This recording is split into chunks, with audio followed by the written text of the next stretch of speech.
handouts? Everybody have a pen, a piece of paper to take notes on? Everybody's cell phone is put on vibrates? Please do.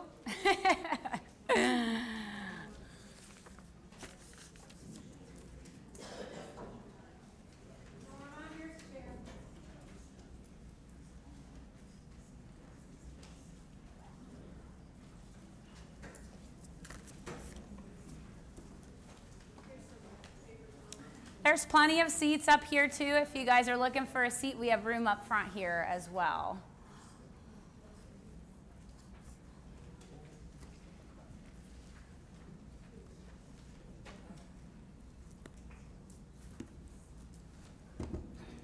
Okay, I'm going to go ahead and get started. I got so much to cover tonight. But I'm excited. I've been chomping at the bit. Like I kind of think I've had heart palpitations because I've been so excited for this heart workshop to teach you guys really truth when it comes to getting your heart healthy, understanding really what is the truth and how to identify that amongst the many lies that a lot of people have been told about heart disease. So I'm just going to pre-frame you that prepare tonight to maybe have your mind blown when it comes to what you thought about heart disease and what the truth is. And I'm going to be sharing with you the most cutting-edge research that is out about heart disease, what the leading experts on prevention, on wellness, in alternative health, what they're discovering, what they're learning. You guys are going to learn the best stuff tonight when it comes to your heart. So let's just start with our heart. It is amazing. It's pretty awesome that obviously we wouldn't be able to function without it. Your heart is about the size of your fist. So make a fist. Fist bump your neighbor. Fist bump your second choice neighbor. All right? And then put it on your chest. So your heart pumps 2,000 gallons of blood a day. That equates to about 130 fill-ups of your gas tank is the amount of blood that goes through your heart every single day. It usually beats 115,000 times every day, and its basic function is to carry blood with oxygen and nutrients to all your cells and all your tissues, and then it carries away carbon dioxide and waste, and it carries it away from your cells and tissues and helping it to exit your body. And it pumps it through 60,000 miles of blood vessels and arteries are inside of our body. Isn't that kind of amazing, just how powerful our hearts are? So when it comes to heart disease, it's important that you guys are here tonight because along with cancer, heart disease is, they're right kind of neck and neck when it comes to the leading killers. 1 in 4 deaths in the United States are from heart disease. 650,000 Americans die every year from this disease. Like, that is a huge number. 650,000 Americans every year die from this. So we've been hearing on the news about all the frenzy about, you know what, and that's not even going to come close to killing as many people as heart disease every single year does in our country. 1 in 38 seconds somebody dies from it, and it cost our country $219 billion. That number is projected to go into the trillions by the year 2035 with this. So what do doctors think causes heart disease? They think bad luck. It's just a matter of kind of luck, whether you drop dead of a heart attack or you don't. There's a certain level of, they think maybe luck affects that. That maybe it's a deficiency in cholesterol drugs, right? They must think that because that's what they put everybody on. Or maybe it's a deficiency in aspirin is the true cause of heart disease, or maybe a blood pressure deficiency, or just your family history. It's because you have bad genes. That's why you're going to end up having some heart attack or stroke, is because it's just kind of your destiny because you have bad genes. And I'm here to tell you that all those things are not true. That is not the true cause of heart disease. And what I want to teach to you tonight is really understanding what causes it, what are the underlying factors, and how to decrease your risk of ever worrying about getting this disease by over 90% if you really follow what I'm going to share with you guys tonight. And the reality is that they focus on masking symptoms, that they really don't want to fix it, because there is big business in heart disease. In America, 1 million stents per year are put in. The average cost of a stent is $15,000. $15,000 times 1 million. Any of you guys math wizards? Yeah, I had to do it on a calculator, and then I had to look at, what is e to the 9th? What the heck does that mean? And it was over 150 billion is what that equates to by not fixing the cause and by just addressing symptoms. 500,000 bypass surgeries are performed every year in America. The average bypass surgery costs $40,000. And you times 40,000 times 500,000, you know, you're also in the billions when it comes to what that is, the profits from that. Americans fill 5.8 billion prescriptions in 2018. Guys, Americans filled 5.8 billion prescriptions in 2018. That equates to 17.6 prescriptions per person. And let me tell you, I didn't fill any. And I know a lot of you guys didn't either. So, you know, it's just ridiculous that this is what is happening in our country. And of the top 15 meds that are sold, that you look up there, over half of them are for treating high blood pressure and cholesterol. It's big money to treat the symptoms. And you look at Lipitor, that's the all-time money cash cow for pharmaceutical companies is Lipitor. And since 2017, when it come to market in about 2010, it's grossed over $162 billion for the sales of just Lipitor alone. It is the #1 profiting drug for pharmaceutical companies. And so I asked the question is, do they really want heart disease to go away? This is our new heart pavilion here at Marysville Hospital, a $50 million expansion. And what would they do if people really understood how to truly prevent it and how to never end up with it in the first place? You know, what would really happen? You ever think about that? You know, do they really want heart disease to go away? When you look at the profits that are being made from people just treating symptoms and not really understanding the true causes. So I'm here to tell you that I'm not going to teach you, you don't need to fear this. You don't need to fear cholesterol. You don't need to fear like fat. And there's been a shift in culture as well too. Back in the 1980s and early 90s is kind of when the big low-fat movement struck.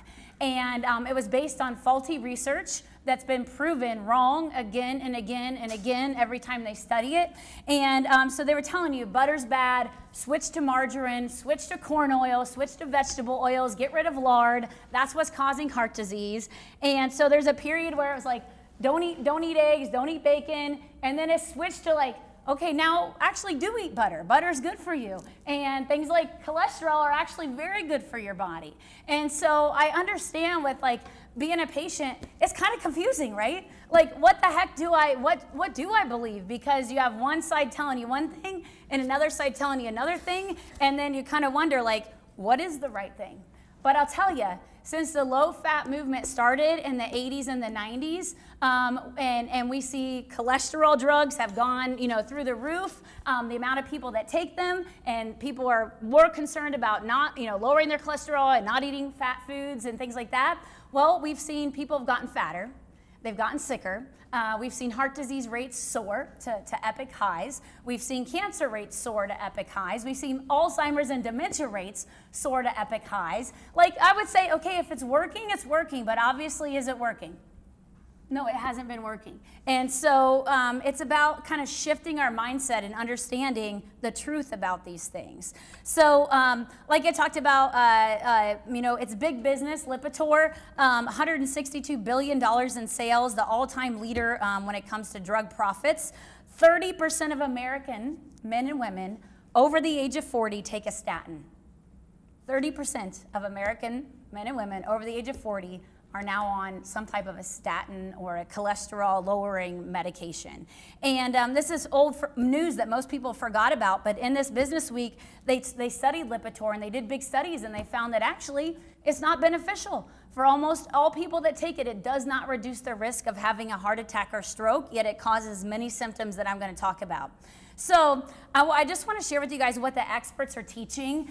This is pretty crazy. This comes from one of our patients who just went to the Marysville Heart experts and did a class where they taught her how to eat better foods to help her heart. And so what are the experts teaching when it comes to health? And so I looked through the packet of information that she got just like a couple weeks ago, and they're still saying that heart-healthy fats are things like canola oil, peanut oil, sunflower oil, soybean oil, corn oil, margarine, tub margarine made from these oils, that these are what they consider to be your heart-healthy oils.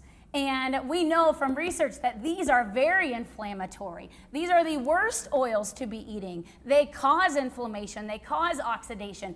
Every health expert, when it comes to, when you research online, out there, and alternative health guys, they don't teach this anymore. Yet this is still what people are learning when they go to the hospital. And you look at, this was the substitution sheet. So they said, instead of doing whole milk, do a cup of skim milk. Instead of doing regular cottage cheese, do non-fat. Instead of using butter, use 7-8 cups of liquid vegetable oil instead of using a cup of butter in your recipe.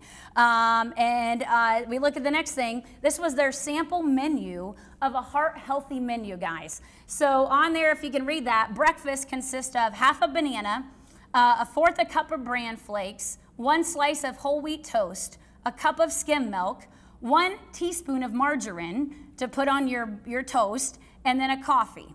And lunch consists of 2 slices of turkey breast on a whole wheat bread, a tablespoon of Miracle Whip, tossed salad with a fat-free dressing, a small apple, and a cup of skim milk.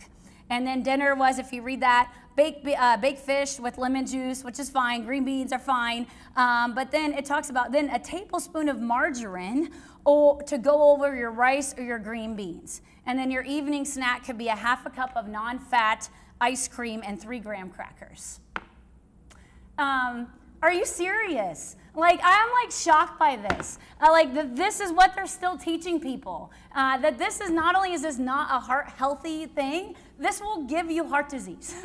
Like, it makes me wonder, are they trying to like keep people obviously in that system where they're going to be making profits off of them because they're obviously not teaching the really good things.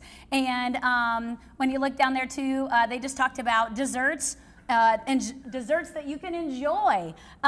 Angel food cake, vanilla wafers, graham crackers, popsicles, sherbet, fat-free ice cream, popcorn pretzels. And you know, not even limited, but you can just enjoy the heck out of those things. I'm here to tell you that what you are learning tonight is way beyond. They're stuck back in the 90s and the 80s. That what you guys are learning is the best research that's out today when it comes to prevention and really understanding inflammation and the true causes of heart disease. So Dr. D. Bakey, he's a medical doctor, famous heart surgeon.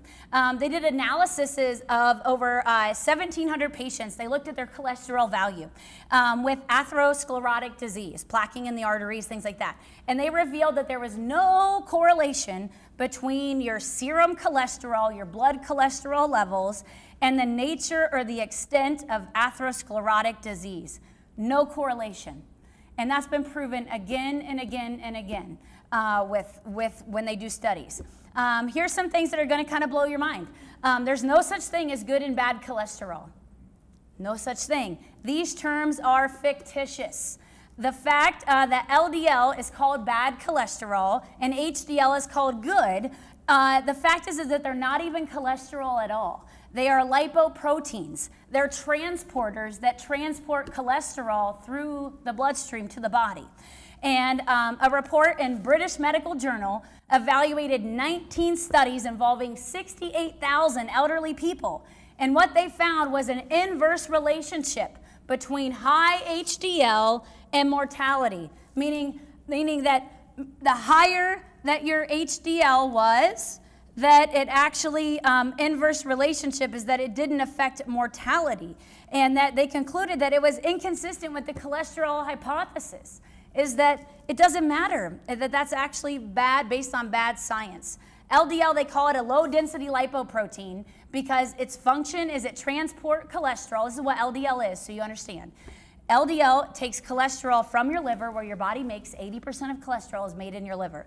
LDL is the carrier molecule that takes it from your liver to your bloodstream so it can do all of its vital functions. That includes making all your steroid hormones. DHEA, estrogen, testosterone, progesterone, pregnenolone, and testosterone. That's the building block for all of your steroid hormones. It creates and it repairs cells. It synthesizes vitamin D as well as numerous other functions. In fact, your body is incapable of functioning without LDL particles. It would die. Calling HDL the bad is extremely misleading, and it tends to actually induce a sense of irrational fear, where people start to fear and they start to worry when their LDL is high because they think it's a bad thing and it's bad cholesterol, but those it's not even actually is not even a thing. It's a carrier molecule, which is something that everybody needs to understand. You got to get out of the habit of saying bad and good.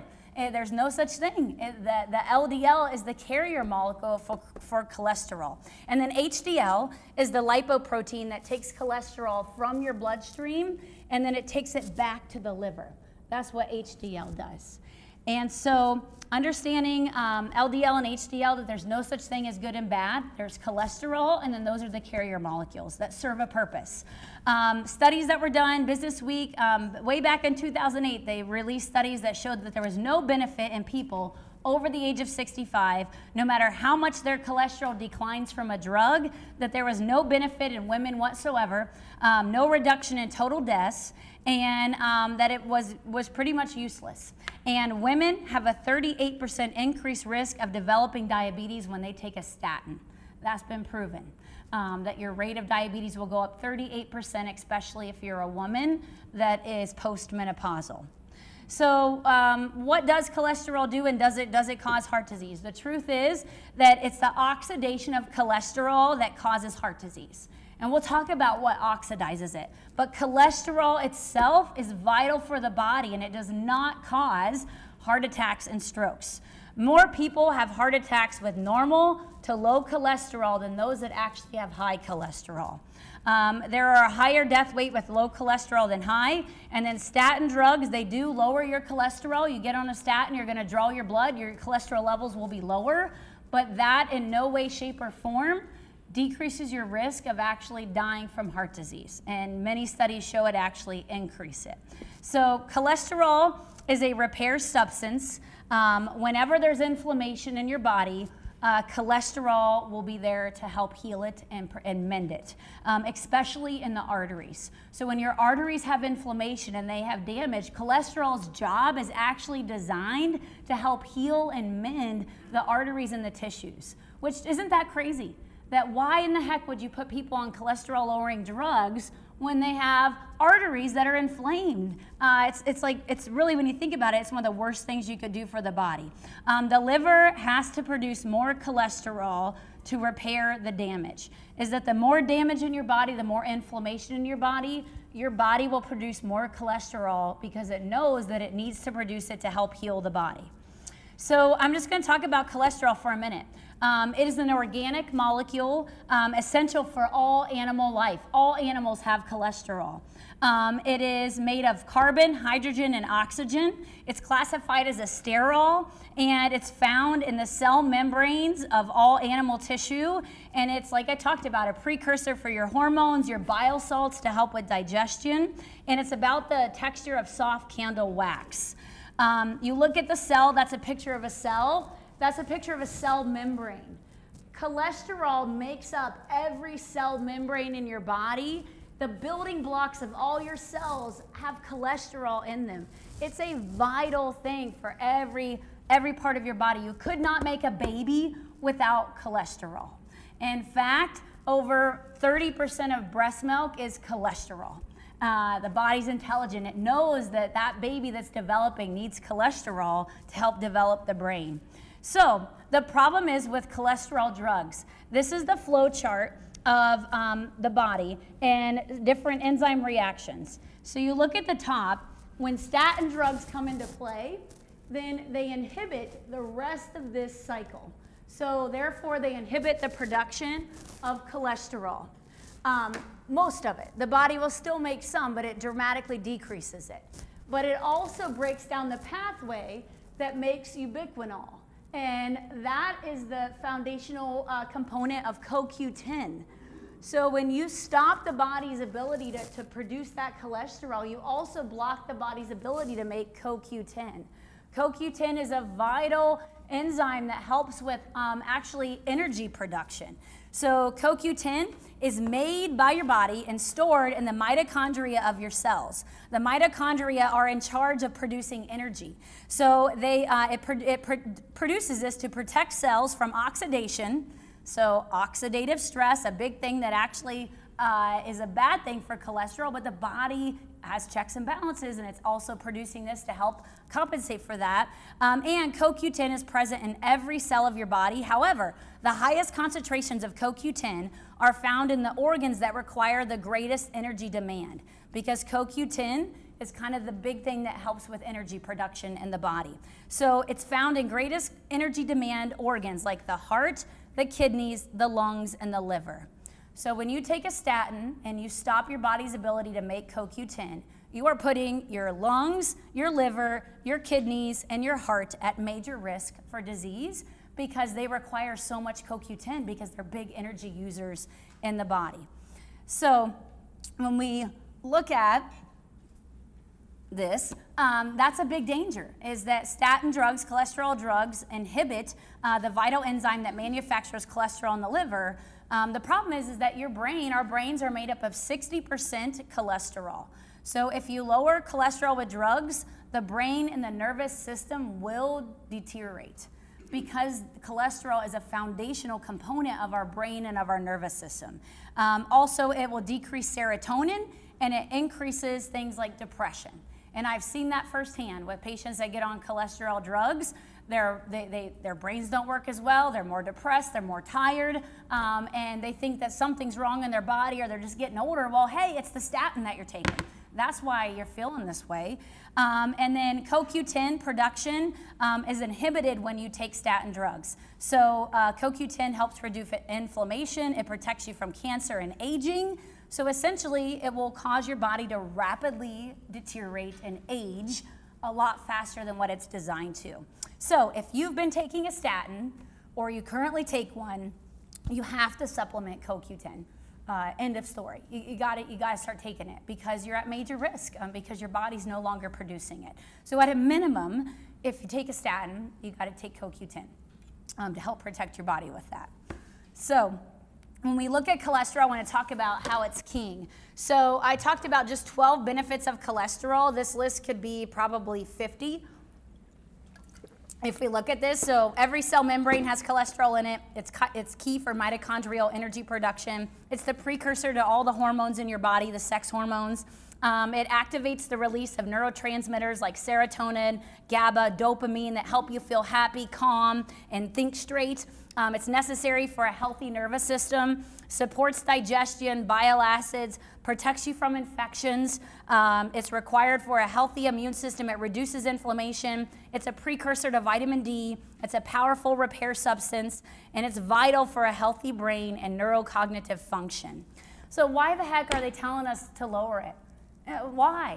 Like it kind of pisses me off. Like, and it should kind of piss you off too, that you've been lied to. Like, this cholesterol is not a bad thing. And the fact is that, you know, we're being told this, and really it's one of the worst things that you could do for your body is to lower cholesterol because it's vital for all these things. So how can we have healthy people if a third of people over the age of 40 are on these drugs that are doing just the opposite of all this good stuff in their bodies?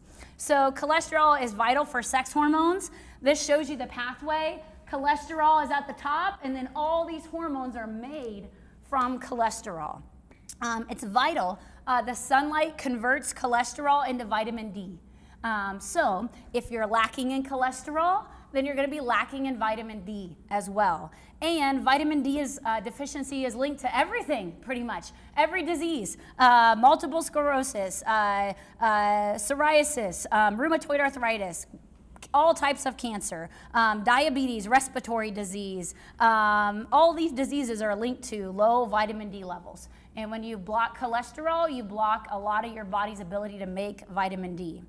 So this video I want to show you of just some of the people that are experiencing major side effects of taking cholesterol-lowering drugs.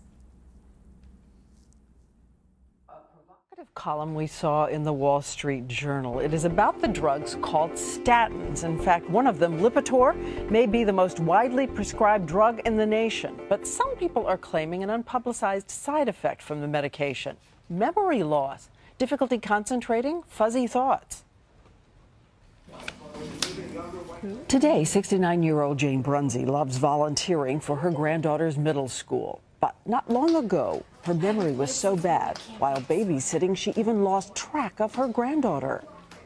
I didn't want to talk on the phone because I couldn't think of what to say. I didn't know the words to answer people that asked me questions. I began to see the people I was talking to looking at each other kind of funny. Her daughter, Kristen, was so concerned she explored getting Alzheimer's care for her mother and refused to let her babysit for her own grandchild. It was devastating because she's just as important to Rachel as I am. But Jane says it wasn't old age causing the memory problem. It was her cholesterol-lowering drug, or statin. When I decided to stop taking Lipitor, within about 8 days, I would say, I was back to normal. I literally had to change doctors in order to do that. Statins are used by millions of Americans in the hope of reducing the risk of a heart attack. And while they've saved thousands of lives, they have well-known side effects like muscle cramping. But is there a less publicized side effect? Memory loss. Dr. Beatrice Gullum runs the Statin Effect Study, where for the past 6 years, patients on statins have been able to report their own side effects to her website. Of the first 1,000 or so reports that came to our office, 48% of them reported memory problems. These side effects, can they mimic serious diseases like Alzheimer's? They don't remember where they went earlier that day, what they had for breakfast. Pfizer, the maker of Lipitor, tells ABC in a statement that the clinical trial data, quote, does not establish a causal link between Lipitor and memory loss. 10. But for Jane Brunsey, who now controls her cholesterol through diet, the link was clear. Good. I don't want to be the person in a nursing home with the lowest cholesterol. You know, I would rather have a high cholesterol and have a life. And now on call, Dr. Amen. Right? So the brain houses 2% of the body weight of the body, but it uses 25% of the body's cholesterol is in the brain. That's how vital cholesterol is to your brain function. So dangers of cholesterol medication, here are the side effects: liver damage, neuropathy, muscle and joint pain, ligament rupture, muscle fatigue, impaired memory, sexual dysfunction. You know, the only thing that's missing from this list of side effects is a pretty scenery in the background like they do on drug commercials, right? Don't listen to the side effects, look at the beautiful mountains. So heart failure, muscle limits protection, protection from cholesterol because of cancer, depression, stops CoQ10 production, cataracts, and diabetes. Ultimately, I want you to leave here tonight knowing that cholesterol is your best friend. Your liver makes 80% of the cholesterol in your body for a reason. And what's interesting, if you eat a diet high in healthy saturated fats, high in healthy cholesterols, your body knows it, and the liver will automatically make less cholesterol. But if you don't eat a diet of cholesterol type foods, your body knows it, and your liver will actually make more cholesterol. There's an innate intelligence that knows the body's designed to have cholesterol, and it's going to try to protect itself because it knows how vital it is. And that cholesterol is the healing and repairing substance. I refer to it as that if you guys got in a car accident and obviously your body was damaged, and the ambulance coming to the scene to rescue you or like resuscitate you, to take care of you, that's cholesterol in your body. And taking a statin is like setting up a roadblock and stopping the ambulance from being able to get where there's an accident and where there's damage in your body. It's like turning the ambulance away. So next thing we'll focus on, silent killer, blood pressure. So when it comes to blood pressure, the cause is the cure. If you remove the cause of high blood pressure, you will be cured. And we're going to talk about what causes it. And there are definite causes that if you work on, your blood pressure will absolutely come down. So with our essentials of Max Living, each one of these essentials could be a potential cause of high blood pressure or why your body has high levels of inflammation and maybe why it's producing high levels of cholesterol to protect your body. So we're going to talk about chiropractic care and how that comes into play with your heart and with your blood pressure. We're going to talk about nutrition, what foods are good to put in, what foods you got to really work on eliminating. Mindset, if you're stressed all the time and you run on a lack of sleep and your body's nonstop go, go, go, go, go, and you're worried about everything and you have, depression, you have, just this sense of fear and dread, your blood pressure is more than likely going to be high. And that the fact is that you got to address the causes of that stress state in your body to help bring it down and not just force it down with the blood pressure medication. Getting your body moving, lack of movement, lack of exercise is a cause of high blood pressure, and exposure to toxins affects that as well too. So this is pretty amazing. You guys, I think that you'll find this very interesting, the fact that you guys get adjusted. The autonomic nervous system is what regulates the connection between sympathetic, parasympathetic nervous system. So your autonomic nervous system tells your body whether you're in a state of parasympathetic dominance, which is where you're more in a state of rest and digest. In a state of rest or digest, your blood pressure is naturally lower, your digestion's working well, your oxygen's working well, your body's in a state of rest and digest, a state of peace. But the body can become sympathetic dominant, which is where you're in a state of fight or flight. And when you're in a state of fight or flight, your blood pressure elevates, your arteries restrict, your digestion slows down, and your breathing becomes shallow. And that's the state of kind of where high blood pressure tends to reside in more of that state of fight or flight or sympathetic dominance. The vagus nerve, which is the main nerve that exits the back of your skull down, and it goes through your cervical spine, through the arc in your neck. The vagus nerve is the main nerve that regulates whether your body's in fight or flight or rest or digest. It regulates parasympathetic, sympathetic nervous system balance. When the nerve is stressed, it will put your body in more of that state of fight or flight. And when your body tends to run in more of that state of fight or flight, you add a stressful life to that, it cannot adapt very well to the external stressors because on the inside, it's already stressed. So when you guys get adjusted, this is amazing, that it actually helps to put your body back into the rest and digest, back into more of a parasympathetic state, and it helps switch it out of that sympathetic state, which is amazing. That's why you guys know after you get adjusted, like, I can breathe better, I feel calmer, I sleep better, my blood pressure feels like, it's coming down, my digestion's better, because of that nerve and how the adjustments kind of reset the body back into that state of rest and digest.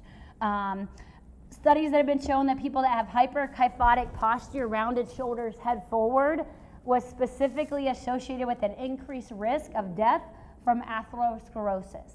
That the health of your spine affects the health of your arteries, it affects the health of your heart, and affects the health of whether or not you'll end up with atherosclerosis. Blood pressure, specific chiropractic adjustments of your atlas. The very, very top bone, it's the one up here. Some of you guys, I'll adjust that bone with the instrument and it hurts like crazy and you probably feel like punching me, but that bone is the main bone that is directly connected to a lot with blood pressure and a lot with sympathetic, parasympathetic balance in your body. So studies have been shown that when they lay people down and they adjust their C1, on average, it reduced their blood pressure by 14 points systolic and 8 points diastolic. And I've seen that firsthand when it comes to patients and getting them adjusted. Studies were done on men that lost 3 centimeters in height or more were 60% more likely to die of heart or lung disease. That as their spine shrunk and as it degenerated and as it compressed, you look at all that wear, all that degeneration, and as it stresses the nerve, then it affects the heart and the lungs that those nerves flow out to. You look at that picture right there, That vagus nerve flows right through the neck. It supplies heart, it supplies lungs, it supplies stomach. And when the cervical spine is not in good position, when it degenerates, when it breaks down, it increases the risk of death with that. It's been studied, it's been proven. A normal curve that we want to strive for is a 45-degree curvature. For you guys, that's why I may tell you guys, make sure you're doing your tractions, right? That helps your neck curve. Make sure you're putting your head weight on. Make sure you're pulling your shoulders back. Lay on your neck roll. Get in, get adjusted every week, because it's beyond whether or not your neck or back has pain. It's about the function of the nervous system that's running your organs and your tissues. And I want you guys at full power. You know, we don't want the nerves stressed to your heart or to your lungs. We want everything open and everything flowing. So if you got a straight neck, you got stress on that nerve, that's affecting all of those organs in the body. The other thing that it does is it causes arthritis degeneration. So my goal for you guys is that you're making it to your 80s, 90s, beyond, and being able to walk and travel and vacation and do what you want to do and not be crippled and loss of mobility. Well, your spine is the main engine of your body. You know, you got to take care of the spine if you want to have mobility and you want to have health of your body as you get older. So warning signs of these things can include headaches and neck pain and numbness, poor sleep, fatigue, poor digestion, skin issues, lower back pain, obviously things like sciatica, but high blood pressure. That's a warning sign that people are out of alignment and that there's stress on the nerve to their hearts. Heart palpitations, breathing problems. For me, I think of those as those are chiropractic warning signs. It's not just neck and back pain. If somebody's having major gut issues, I'm like, I bet their back's out of alignment, and that's why they're having all these gut issues. So when it comes to the health of your body, you gotta look at the nervous system. So if you're here as a guest and you've never had your nervous system checked, I highly encourage you to get your x-rays. We do a special on talk nights where you get your x-rays exams. They're normally $110, we do them for $40. And you can set up an appointment, we can get your x-rays, we can see what it looks like, and then see if it's something that needs to be addressed to get you healthier with that. So you can talk to Emily or Angela and they can set you guys up with an appointment with coming in and doing that. So patients, I want to take a little bit of time. They're going to pass out sign-up sheets. So our next event I want you guys to take some time tonight to kind of get on your schedule and get signed up for is what we call Spring Clean Workshop. And it's about detoxing your body, detoxing your products, both cleaning, personal care, what you put on your skin, what you put under your armpits, what you brush your teeth with, what you clean your house with. Either of those things are, loaded with toxic chemicals, which most of the things that you're buying at the store are, or you need to learn about cleaning up your products and getting rid of all these chemicals that we're exposed to. The average woman, I think they say, is exposed to 168 chemicals she puts on her body by the time she walks out of the house every day. And then the average man, about 68 chemicals he puts on his body with that. So it's an important one. It's one I find that a lot of people need to clean up is their products, both personal care and cleaning products. So that'll be Tuesday, April 14th. It's at 6:15 p.m. And then we have a Friends and Family Day on Monday the 27th. If you guys got family members that they're on the statin drugs, they have high blood pressure, they're struggling with these issues, invite them to come in and find out what's causing it and how to understand how to really get those areas healthier, not just mask them with drugs. So when it comes to heart disease, when it comes to blood pressure, when it comes to cholesterol, the big thing is that you have to lower your inflammation. That's truly the root driver of it is inflammation. And inflammation, we'll talk about that, causes an oxidation of cholesterol that can cause plaquing in your arteries. But it's not the cholesterol that's bad, it's the environment in your body of inflammation that's causing it to oxidize. That's the bad thing. So it's like you're killing the messenger, and it's not the bad thing. Like cholesterol is not the issue. But you do have to look at lowering inflammation. So what inflammation does is that the top picture is an artery that's normal and it's open. So blood flows through that with ease. But when you have systemic inflammation in your body, the arteries start to swell. And as they swell, they narrow. And so guess what happens to the blood pressure when that's occurring in your body? It goes up in response to that systemic inflammation in your tissues and your arteries. It's squeezing it and raising the blood pressure. Why it raises it is because it has a hard time getting through there. And your body is raising it because it knows it needs to push it through to get more oxygen and nutrients to your body that are being kind of squeezed.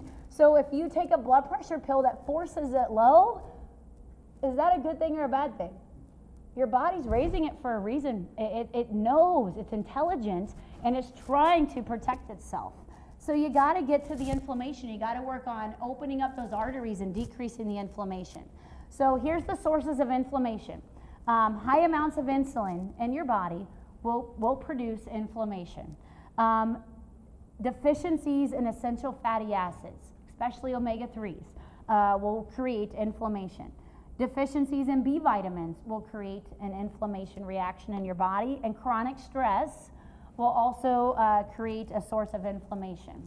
So these are the true causes of inflammation, and they're also the true causes of heart disease. So we're going to talk about how to work with this. So inflammation, high insulin, when you eat sugars, grains, refined carbohydrates, it will cause an increase in your blood sugar.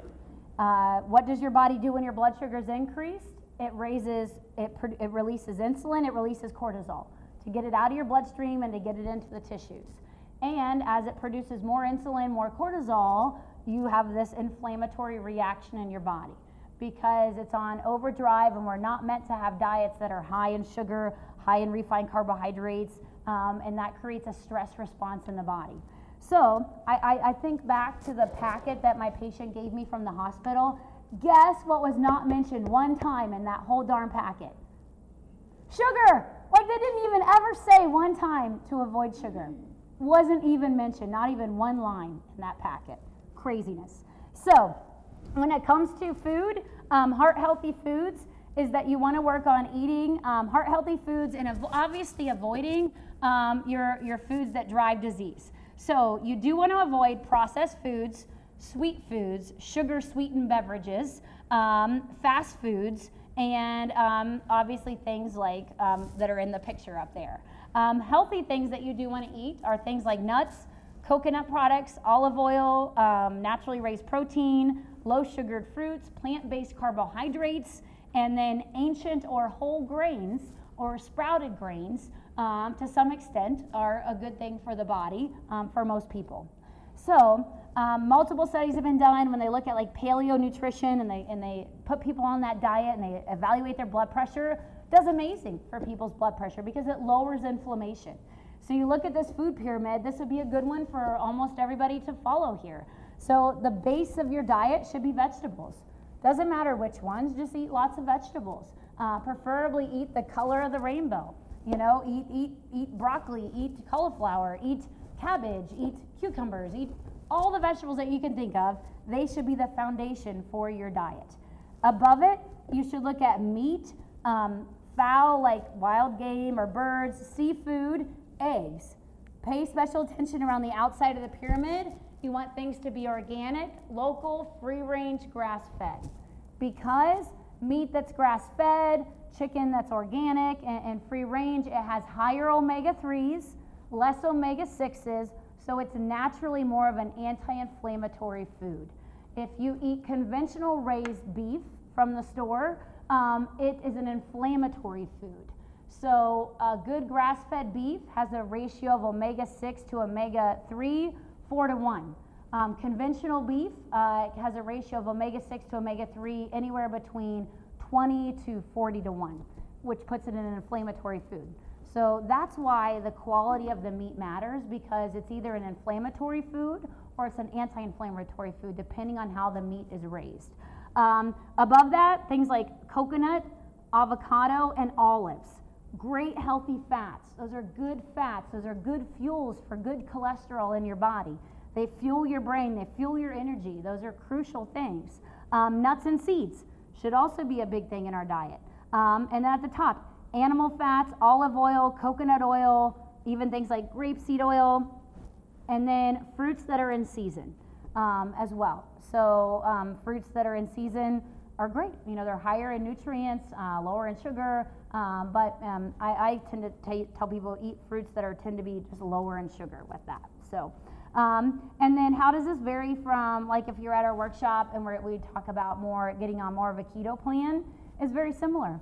The whole keto plan is very similar to this, but you're just ramping up more healthy fats to get your body in more of a state of fat burning and provide those ketones as good fat fuels. And you're watching the amount of even some of the healthier carbs. You're avoiding starchy vegetables and you're just eating green leafy vegetables and things like broccoli and asparagus, and you're avoiding things like sweet potatoes and regular potatoes with that. So Mediterranean diet, same thing, lowers blood pressure. Many of these diets that have kind of stood the test of time are very similar. So don't get all in your head. The foundation of all of it should be lots of vegetables at the bottom, your good healthy nuts and seeds, your good quality proteins, good organic full fat dairy, and then some of the good maybe ancient grains or sprouted grains, and then meats. You know, they do meat sparingly. So meat shouldn't be a huge part of your diet. You want to work on, you know, making sure that you're not eating too much meat, because that can be inflammatory to your body as well too. And then those that ate the most vegetables in studies have found, and fruit had fourth the risk of hypertension. So what does it look like? Like, what does a breakfast look like then? Write this down so you kind of have some ideas. A breakfast could be something like eggs, good healthy fat, good protein, good source of fuel for your body, or you can make a smoothie with coconut milk, berries. You could put some of the good organic grass-fed whey protein or bone broth protein, your high-quality protein in there. You could put spinach in there, so you're getting that as a good fuel in your body. You could have an apple with almond butter, unsweetened almond butter would be a great thing for breakfast as well. A lunch could be something like a salad, topped with avocados, some grass-fed cheese. You could have veggies with hummus or veggies with guacamole.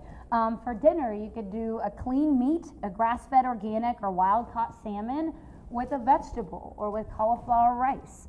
And if you're searching for what do you eat, that's why you guys have the Max Living Nutrition Plans book. Our website has lots of recipes. You can go online and you can look up many recipes today. There's not a shortage of anti-inflammatory, paleo, keto, low carb, you know, fresh vegetable recipes. Like, there's endless supply of these good ideas of what to be eating. So omega-3 fatty acids, they are very important for anti-inflammatory.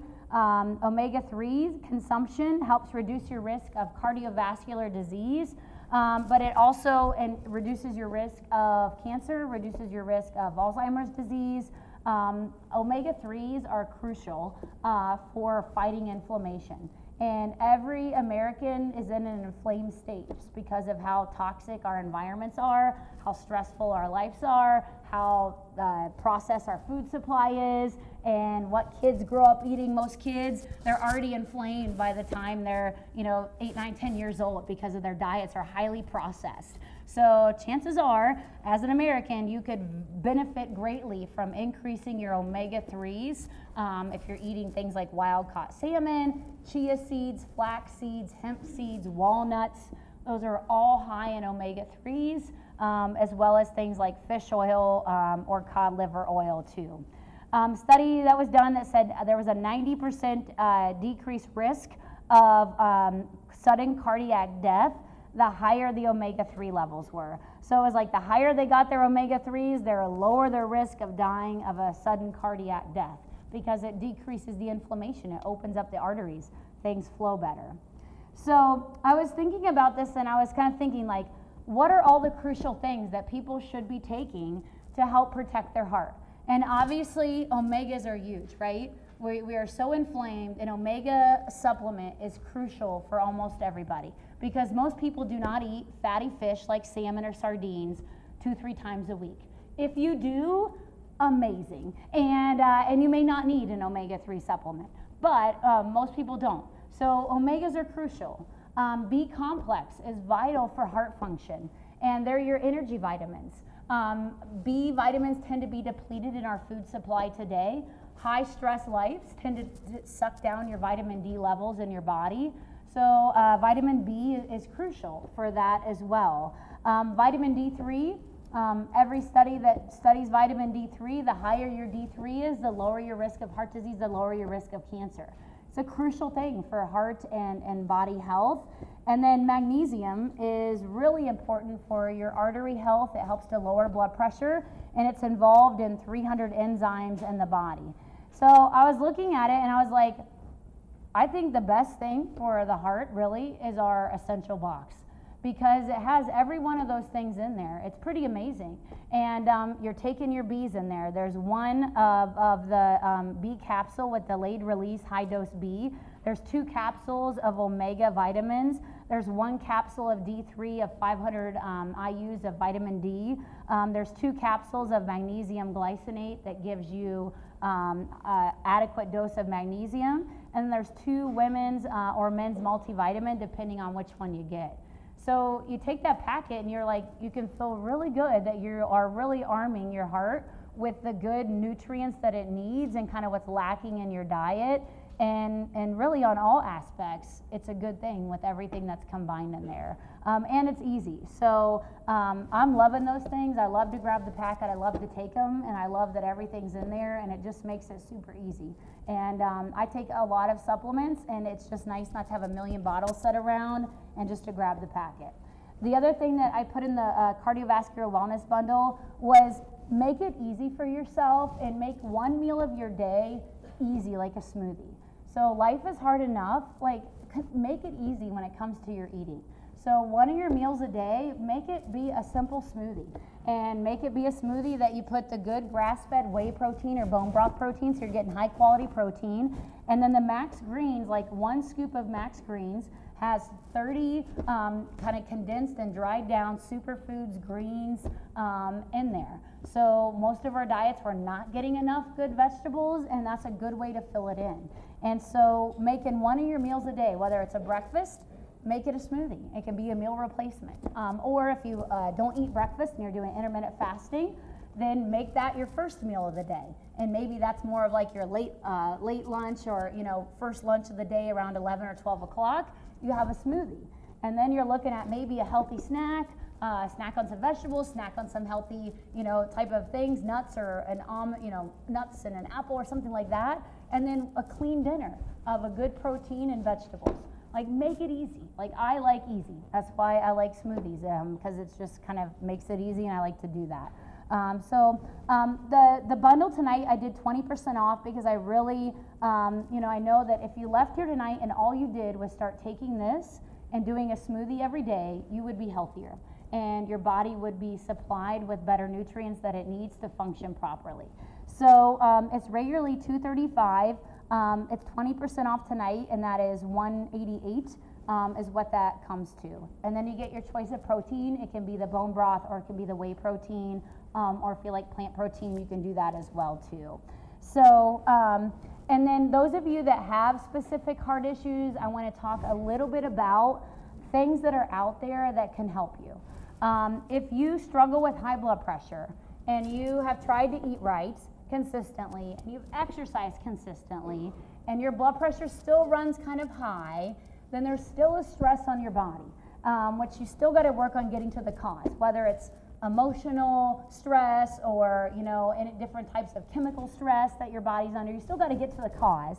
But in the meantime, things like L-arginine is a product that actually helps to open up your blood vessels.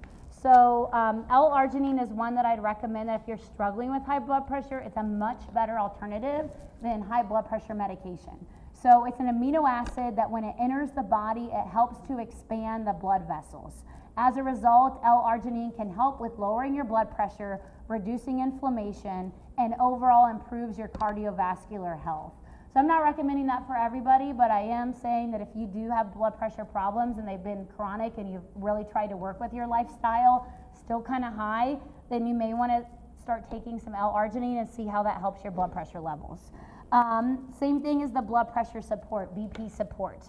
In the BP support, It has magnesium that helps with blood pressure as well. It has potassium that's been found to be really good for managing blood pressure. It has pomegranate extract, which helps reduce diastolic blood pressure. And then it has the hawthorn extract that helps with high blood pressure. So it kind of is formulated to naturally help bring blood pressure into a balance, but yet it doesn't force it too low to what your body's kind of trying to do to protect itself, unlike a prescription. So it's a much better alternative. If you are concerned about cholesterol, and I didn't convince you otherwise, that cholesterol is nothing to worry about, it's a good thing, your body makes it for a reason, but if you must feel like you gotta lower your cholesterol and you're wanting to get off a statin, there's two things. One, red yeast rice acts kind of like a natural statin. I'm not the best promoter of red yeast rice because it still blocks your body's production of cholesterol, and it still blocks the production of CoQ10. It works very similar to a statin, but not to the degree. So in my mind, I feel like it's not that much better. It's probably a little bit better than a statin, but it's really not the best thing to take long term. So they can at least combine red yeast rice with CoQ10 to help kind of compensate for that. But a much better thing is what they call black cumin seed oil.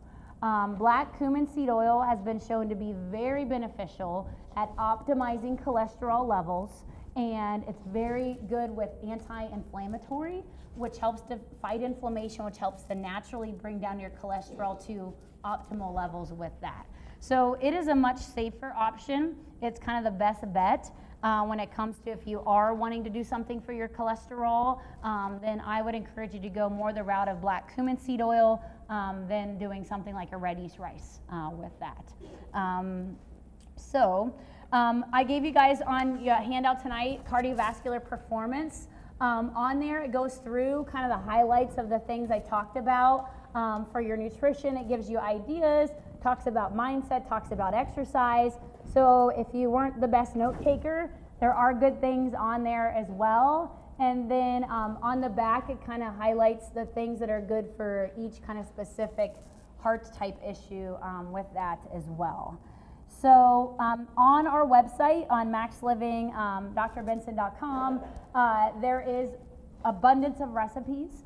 So if you feel like you need recipes, go online and search our website. Look for our core plan, our advanced plan. They're both anti-inflammatory plans that would be amazing to get on for your heart health. And it's all there. But, so don't leave here thinking that you don't know what to eat. And if you are struggling with that, please text me and I'll help you. I'll help give you some ideas and help get you going in the right direction with that. Do not forget about exercise. Exercise is vital. So make sure you're having goals to exercise at least 3 to 5 days a week to get good quality exercise in. That's vital for your cardiovascular health. One of the most important things to do to prevent heart issues is to exercise. So exercise doesn't have to be hard. Most of you guys have Max T3. Workouts are 15 minutes. You can do them right in your home, and you log online if you have the digital version, or you go and you put your DVD in and you work out there. So you got to get your body moving. That's a part of your health that you can't overlook as well too. So any questions that you guys have? Angela and Gage and Emily are all up there to help you guys if you wanted to get the healthy kind of bundle tonight with the essential box and the max greens and the protein. And then all supplements are 15% off tonight. It's a great night to get stocked up for those things. We do have a limited number of products, so if we don't have it, go ahead and get it tonight, and then we'll order it in for you, and you can get the discount for that as well too. Any questions, guys? Yes, Christy. Mm-hmm. Yeah. Yep, so I recommend the best time is whenever you can take it consistently. That's different for everybody. So however it works best for you, you can take that any time of day. I don't know that I take it in the evening because the B vitamins kind of can tend to kind of give you energy, and so I would shoot for more breakfast, lunch type time, afternoon, but I would maybe try to avoid taking it at night with that. So, yep. Linda.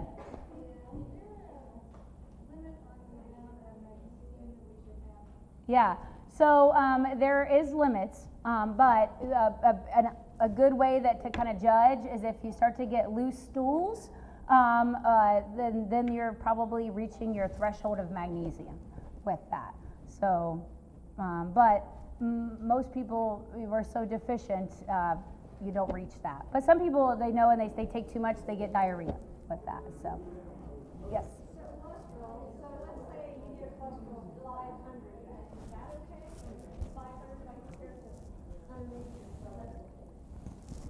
Who has had a number of 500? So, good question. Is there a number that's too high with cholesterol?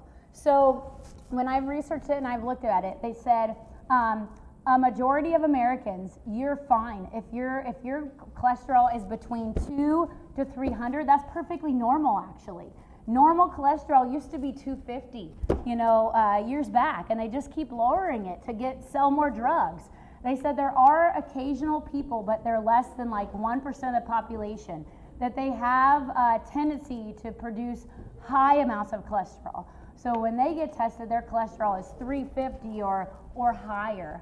And those people that if they do change their lifestyle and they do change their diet, that those may be the 1% of people that may have some benefit in trying to lower that down a little bit. But that is not the majority of people in that category with that. So, yep.